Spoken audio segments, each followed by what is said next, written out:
n'avez pas joué le jeu. Vous deviez arriver en schtroumpfette. C'est vrai. Eh ben voilà, c'est dommage. Mais si je devais m'habiller en fonction de chacun de mes sujets, ce serait folklorique. Eh ben, ce serait formidable. Bon, on va rendre hommage à Peyo et à ces fameux schtroumpfs, Myriam Sora. Et ça se passe en Belgique.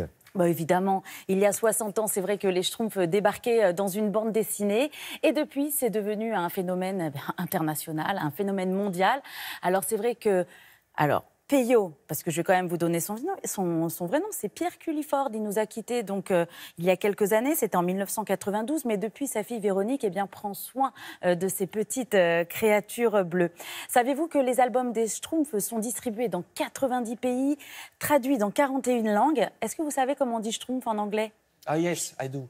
The Smurfs. Voilà, est-ce que vous savez comment on dit Schtroumpf en japonais? Oui, bon, ça va. Demandez à Frédéric.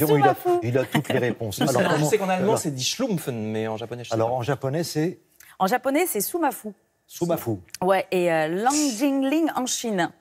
Enfin, juste pour vous dire quand même que les Schtroumpfs ont une dimension internationale, à tel point que l'ONU, aux États-Unis, les a choisis comme ambassadeurs. Et les Schtroumpfs sont peut-être petits, mais ils véhiculent depuis plusieurs années de très belles valeurs, comme par exemple la solidarité, l'amitié, la tolérance, mais aussi la protection de l'environnement. Donc depuis 2016, ils sont ambassadeurs pour les Nations Unies. Et d'ailleurs, il y a même une campagne qui leur est dédiée, qui s'appelle Petits Schtroumpfs avec des grands objectifs. Le but, c'est d'encourager les enfants, les adultes à contribuer, alors là je reprends vraiment les termes de l'ONU, à contribuer à un monde plus heureux, pacifique, équitable et sain. C'est pas mal, hein, c'est la classe quand même pour les Schtroumpfs. On va schtroumpfer le sujet. On va schtroumpfer et bien évidemment je vous emmène dans leur patrie à Bruxelles pour une expérience. Regardez. Allez, ça schtroumpf.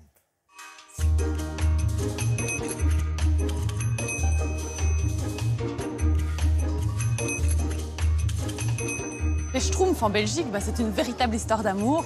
Depuis 60 ans qu'ils ont été créés, c'est une histoire d'amour qui n'a jamais cessé. Ils sont d'abord nés dans une bande dessinée, dans la bande dessinée de Jean et Pierre-Louis, dans une série qui s'appelait La Flûte à six Schtroumpfs.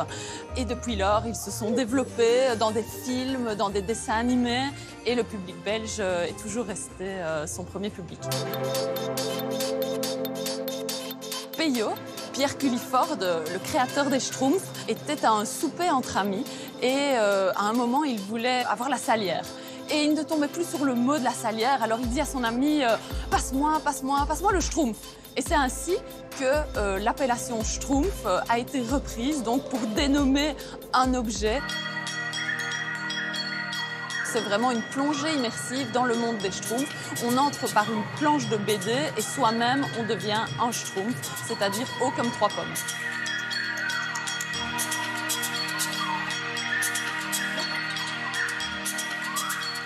Les Schtroumpfs sont dans un univers qui est plutôt moyenâgeux. Ils vivent dans une forêt, la forêt enchantée, la forêt des rêves bleus. Peyo avait pour habitude de se rendre dans une forêt, la forêt de Soigne. Et c'est vraiment cet univers de la forêt de Soigne que l'on retrouve dans les aventures des Schtroumpfs. On voit dans les Schtroumpfs qu'il y a le Schtroumpf grincheux, le Schtroumpf joyeux, le Schtroumpf dormeur, le Schtroumpf paresseux.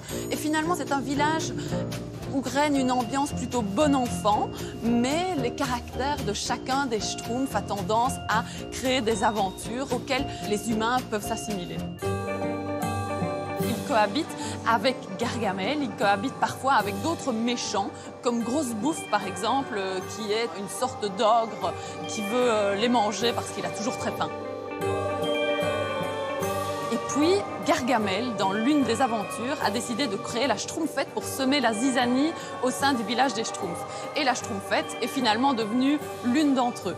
Donc une seule fille au départ, mais c'est quelque chose qu'on fait au fur et à mesure évoluer et qui maintenant se matérialise par l'arrivée d'une nouvelle série qui fait apparaître beaucoup plus de filles. La coloriste de Peyo était sa femme, Nine Culliford, qui choisissait les couleurs et qui choisissait vraiment tout l'environnement coloré des aventures des Schtroumpfs. Et c'est elle qui a décidé de donner à ces petits caractères la couleur emblématique qui est bleue. Les Schtroumpfs ne sont ni noirs, ni jaunes, ni bruns, ils sont juste bleus. Et le fait de cette couleur bleue, auquel tout le monde peut s'assimiler, fait en sorte que leur reconnaissance est mondiale. Alors, il y a ceux qu'on préfère. Moi, j'aime bien le Schtroumpf à lunettes. Moi, j'aime bien le grand Schtroumpf. Le vieux Schtroumpf. C'était Gérard Hernandez qui donnait la voix. C'est vrai. Ah oui, le grand Schtroumpf. Voilà. C'est vrai. Le nom du chat.